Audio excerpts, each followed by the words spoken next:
आपको उस दिन पाषाण कोण के रैखिक युग्म के बारे में समझा दिया था। आज मैं आपको कुछ परिभाषाएं ऐसी हैं जिनको और समझा रहा हूं। जैसे पहला है आज का टॉपिक शीर्षाभिमुख कोण।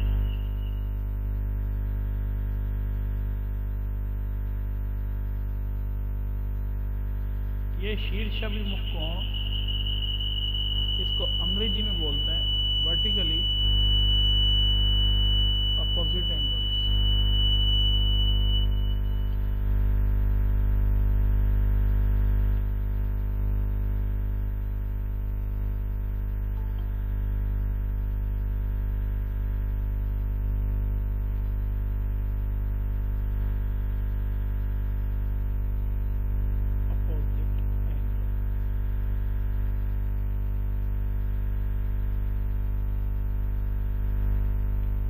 परिभाषा क्या है? जब दो सरल रेखा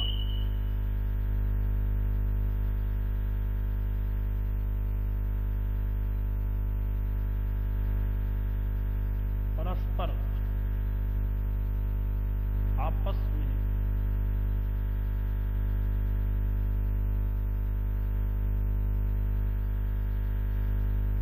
किसी बिंदु पर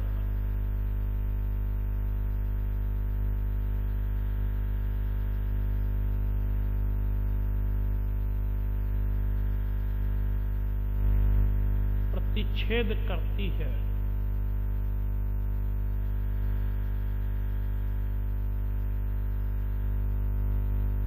तो प्रतिच्छेद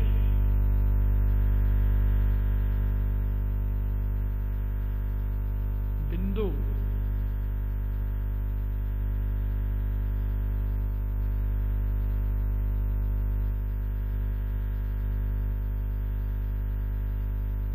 के विपरीत दिशा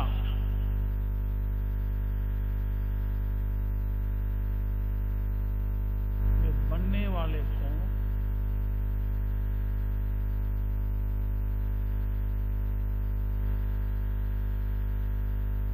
शीर्षाभिमुख कोण के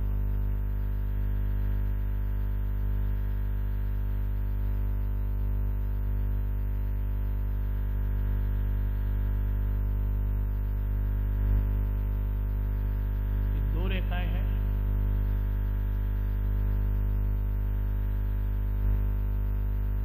ए बी सी। तो इस एओसी का शीर्षाभिमुख कोण क्या होगा?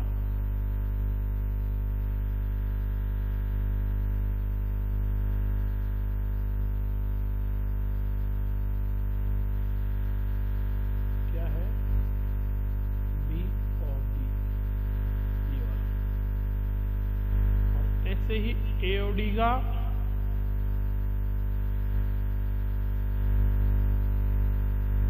ए और डी का क्या होगा? बी और सी।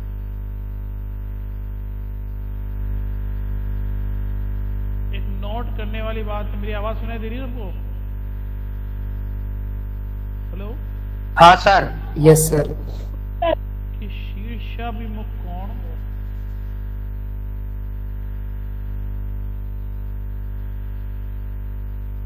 सदैव समान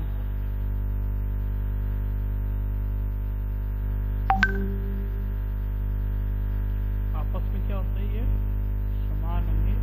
जितना एओसी का मान होगा उतना ही बीओडी का होगा, और जितना एओडी का मान होगा उसका बीओसी। मैं आपको बोल दूं, बताते कैसे हैं? जैसे एओसी, तो ए के सामने वाला शीर्ष बी होता है तो बीओडी लेते हैं।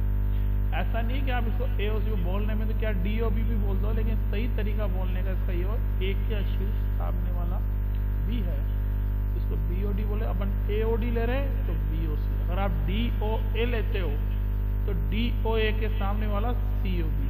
इस तरह से अपने को बोलना है। ये शीर्षाभिमुख कोण की परिभाषा होगी, मैंने बता दी, आप इसे उतार ले। फिर आपको प्रतिच्छेदी और अप्रतिच्छेदी रेखाएं बताते हैं।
हो गया सर। हो गया? Yes sir. वेरी गुड, बताइए।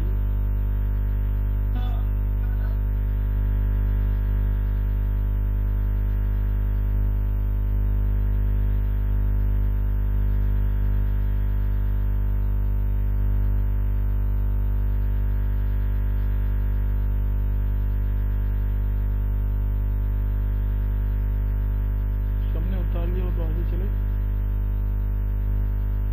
Yes sir.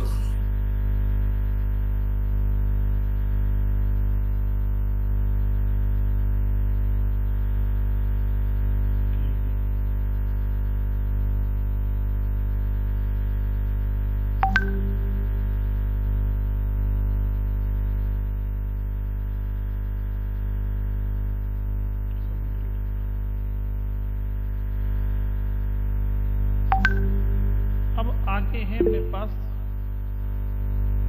कि प्रतिच्छेदी रेखा।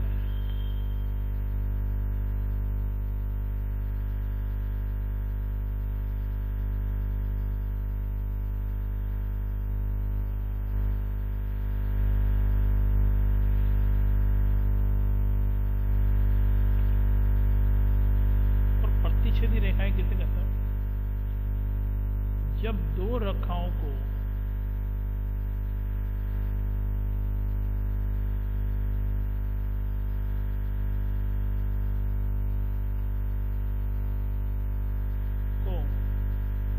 दोनों तरफ से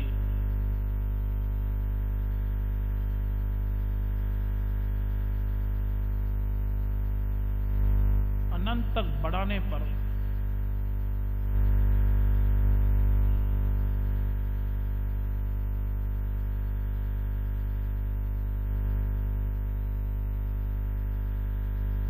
किसी बिंदु पर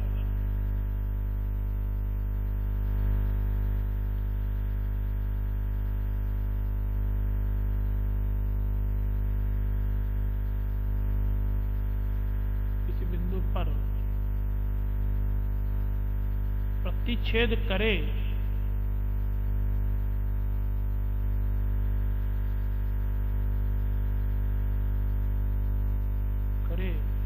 तो वह रेखाएं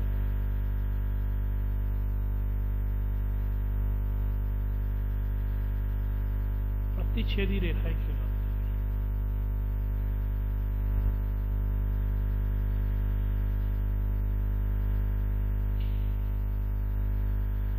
कैसी भी हो रेखा, चाहे हम उसको एक रेखा बिल्कुल सीधी खींच के करें और एक दूसरी रेखा इस तरह से खींचे, तो ये क्या कहलाएगी? हमारे लिए प्रतिच्छेदी रेखा लगेगी, जो कहीं ना कहीं एक दूसरे को काटे। इसमें दूसरी रेखा है वह अप्रतिच्छेदी रेखाएं।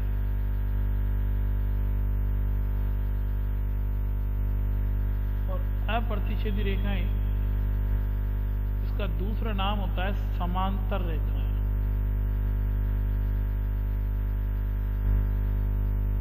इसकी परिभाषा ये है, जब दो रेखाओं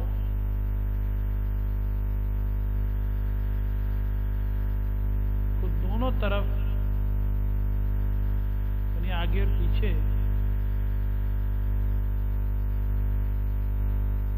तक बढ़ाने पर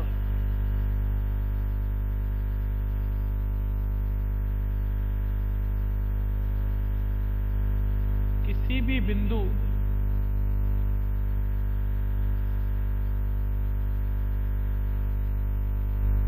प्रतिच्छेद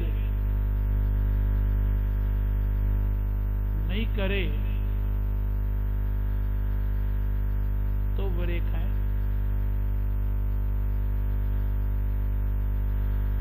अप्रतिच्छेदी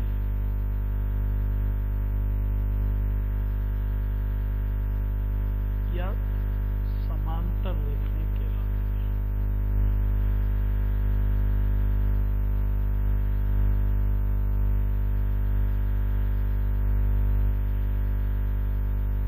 देखिए ऐसे रेखाएं होती है, ये कभी भी एक दूसरे को नहीं काटेगी आगे व पीछे बढ़ाने पर, तो ये क्या कहलाएंगे हमारे लिए? समांतर रेखाएं। यानी पी क्यू समांतर, समांतर का निशान होता है दो सीधे खड़े आर एस। ये बहुत छोटी छोटी चीजें, चिन्हों का ध्यान रखना। तो इस तरह से जब दो रेखाएं समांतर होती है तो हम इसे ऐसे दर्शाते हैं। उतार लीजिए, फिर आगे चलते हैं कोणों के युग्म के बारे में। देखिए युग्म जो आपको कल परसों पढ़ाया था, वापस फिर टॉपिक है इसका। एक अभिग्रहित भी वही पढ़ाते हैं। उतारिए।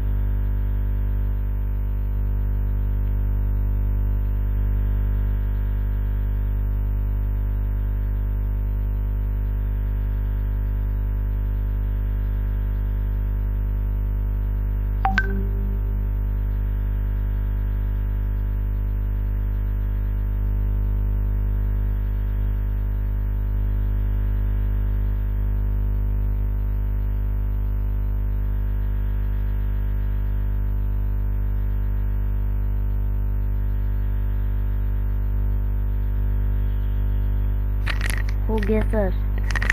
बिल्कुल उतार लेना हो गया चाहिए, सर। सबको उतार लेना चाहिए।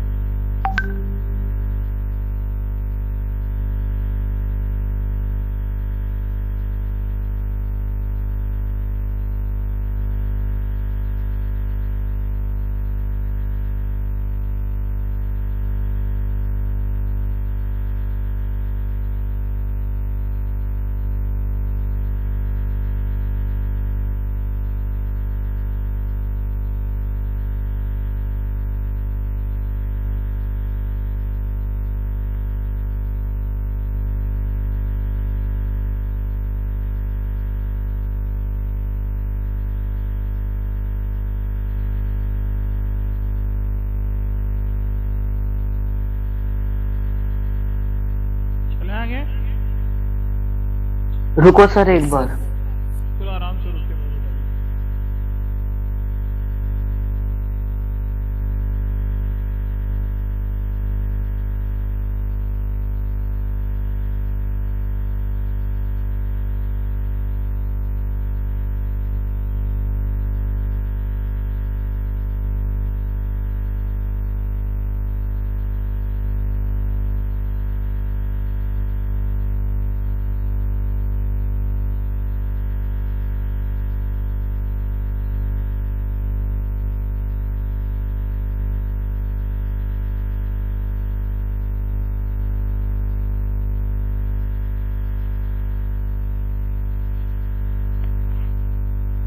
हो गया सर।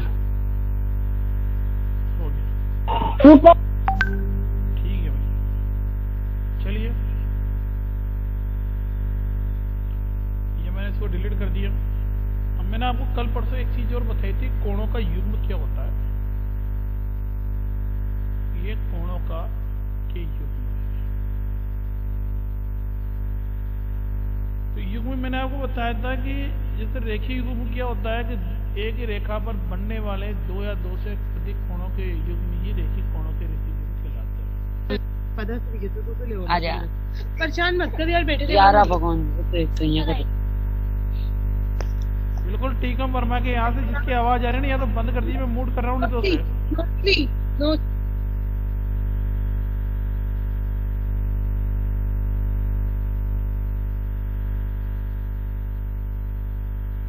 ये ए है, ये बी रेखा है, तो ये बिंदु ओ है। अब यहाँ पर यदि कोई ये बनता है कोण सी बिंदु, तो ये दोनों क्या कहलाएंगे कि इन दोनों कोणों का योग BOC बराबर क्या होगा, एक संपूरक के बराबर होता है। और इसे बोलते हैं कोणों का रेखिक कोण युग्म बोलते हैं, या रेखिक कोण युग्म नियम बोलते हैं। रेखिक कोण युग्म, 3 कोण भी हो सकते हैं, लेकिन इस 2 को पहले 3 कोण की बता देता हूं। 3 कोण भी हो सकते हैं, ऐसा नहीं है कि बस 2 ही कोण हो सकते हैं। A O, ये B मान लीजिए, C मान लीजिए, ये D मान लीजिए। अब इन दो, इसमें क्या है कि ये दोनों आसन्न कोण भी है।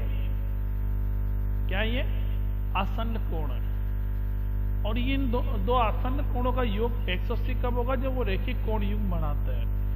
इनमें आसन्न कोण नहीं है, ये दोनों आसन्न कोण हो सकते हैं, ये दोनों आसन्न कोण हो सकते हैं, तो ये 180 नहीं बनाएंगे।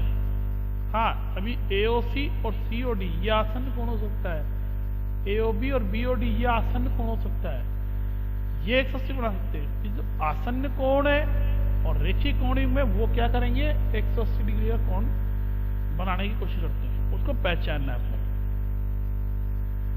अब ये एक छोटा सा अभिग्रहित दिया है। अब मैं आपको पहले कुछ बातें बता देता हूं कि अभिग्रहित, ये कई बातें आपको कहीं भी सीखने को नहीं मिलेगी, किताब में भी नहीं है। अभिग्रहित का मतलब क्या होता है, 2 शब्द आते हैं हमारे पास। एक शब्द होता है अभिधारणा। जब आप यदि आपके प्रश्नावली 5 पढ़ते हैं ना, तो इन शब्दों का अर्थ समझ लेते हैं।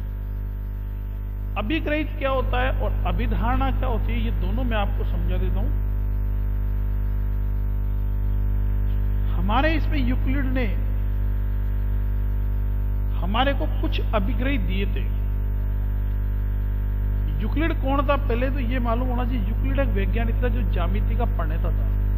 ऐसा तो करने निर्देशांक ज्यामिति के प्रणेता रहने करते थे, लेकिन जो ज्यामिति का निर्माण करने वाले थे वो थे हमारे पास यूक्लिड जी। और उसने कई अभिग्रहित दिए थे अपने को, 7 अभिग्रहित दिए थे। वो ऐसे आपके चैप्टर में नहीं है। तो ये 7 अभिग्रहित मतलब कोई एक विशेष सत्य की बात होती है। जैसे अपन ने कह दिया, एक छोटा पहला अभिग्रहित में बताता हूं, वे वस्तु जो एक ही वस्तु के बराबर होती है, एक दूसरे के बराबर होती है। वे वस्तुएं जो एक ही वस्तु के बराबर हो, परस्पर बराबर होती है। जैसे मैं कहूं कि राम का धन 400 और मनीष का धन ये भी 400, तो जब ये दो वे वस्तुएं 400 बराबर है, इसका मतलब राम का धन किसके धन के बराबर है, मनीष के धन के बराबर है। तो ऐसे कुल मिला के 7 अभिग्रहित है।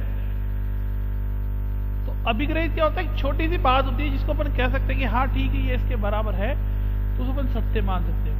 और अभिधारणा क्या होती है, अभिधारणा वो चीज है जिसका प्रयोग कल्पना के लिए, जो विशेष रूप से ज्यामिति के लिए संबंधित होती है। इसका प्रयोग क्या होता है, विशेष रूप से ज्यामिति से संबंधित होता है। जैसे कि एक छोटी सी बात है कि एक बिंदु से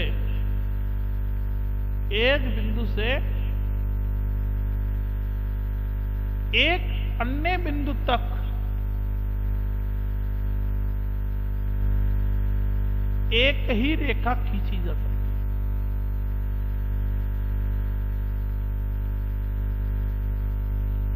अब आप बताइए, इसके अलावा कोई सत्य है क्या? एक बिंदु है O, दूसरा बिंदु है A, इन 2 बिंदुओं से मिलाकर केवल एक ही रेखा खींची जा सकती है। अगर कोई ये कह दे कि साहब इन 2 बिंदुओं से अनंत रेखा खींच सकते हैं मिलाकर, तो बताइए हो सकता है क्या? नहीं हो सकता। तो अभिधारणा जो भी होती है वो बिल्कुल सत्य होती है, परफेक्ट होती है और ज्यामिति से संबंधित होती है। 2 बिंदुओं से केवल एक ही रेखा खींची जा सकती है। अगर हम एक बिंदु की बात करते हैं तो एक बिंदु से अनंत रेखा खींच सकते हैं, ये ध्यान रखना। और ऐसी रेखाओं को अपन क्या बोलते हैं? संगामी रेखाएं, जहां एक दूसरे को एक ही बिंदु पर प्रतिच्छेद करती है, ऐसी रेखाओं को संगामी रेखाएं कहा जाता है। और ऐसे बिंदु जहां पर एक से अधिक रेखाएं मिलती है उन्हें संगामी बिंदु कहा जाता है। ये थोड़े से चैप्टर की बात आ गई थी जो मैंने आपको पढ़ा दिया। अब मेरे पास, क्योंकि आपकी इंग्लिश की क्लास है आज, किसी को पता ही नहीं किसकी क्लास होती है। हाँ सर, इंग्लिश की क्लास है आज। ध्यान होना चाहिए ना भाई, आज मंडे ट्यूसडे वेडनेसडे किस की क्लास होती है भाई। हमारे को तो क्या पता, हम तो यहाँ सकते हैं सोमवार शुक्रवार अपनी क्लास चलती है। अब एक छोटा सा अभिग्रहित दिया है। ये अभिग्रहित क्या है? वही बात है कि यदि एक किरण एक रेखा पर खड़ी हो तो इस प्रकार बने दोनों आसन्न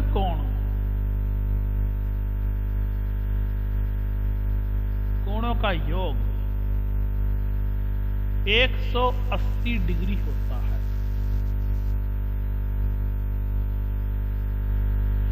इस प्रकार बने दोनों आसन्न कोणों का योग 180 डिग्री होता है।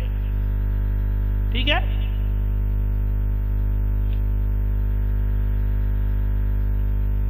मैं आपको दिखा दूं कि मैंने थोड़ी देर पहले इस चित्र के माध्यम से दिखाया था कि एक रेखा है जिस पर किरण ओसी स्थित है। तो इस प्रकार इस किरण के दोनों तरफ बनने वाले कोणों का योग 180 डिग्री होता है। चाहे इस रेखा को ले ले मन, इसको बना दे, ओ एक रेखा है और ये बीसी एक किरण है। बीसी एक किरण है, तो किरण बीसी है, तो इन दोनों किरण से बनने वाले इन दोनों कोणों का योग क्या होगा? 180 डिग्री होगा। ठीक है? मेरी आवाज समझ में आ रही है ना? Yes sir. और ऐसे ही है, ऐसा ही दूसरा भी ग्रहित है पेज नंबर 114 पर। उसमें कह रहा है कि दो आसन्न कोणों का योग 180 डिग्री होता है तो उनकी उभयनिष्ठ भुजाएं एक ही होती है। बिल्कुल सही बात है। अगर इन दोनों कोणों का योग 180 डिग्री है, जैसे अपन इसमें कहें कि एओसी और बीओसी का मान 180 डिग्री है, तो इसमें से उभयनिष्ठ भुजा छाटो, आप देखिए, बताओ देखिए कौन सी होती है। इसमें दो नाम सेम आए तो वो उभयनिष्ठ भुजा क्या होगी बताओ?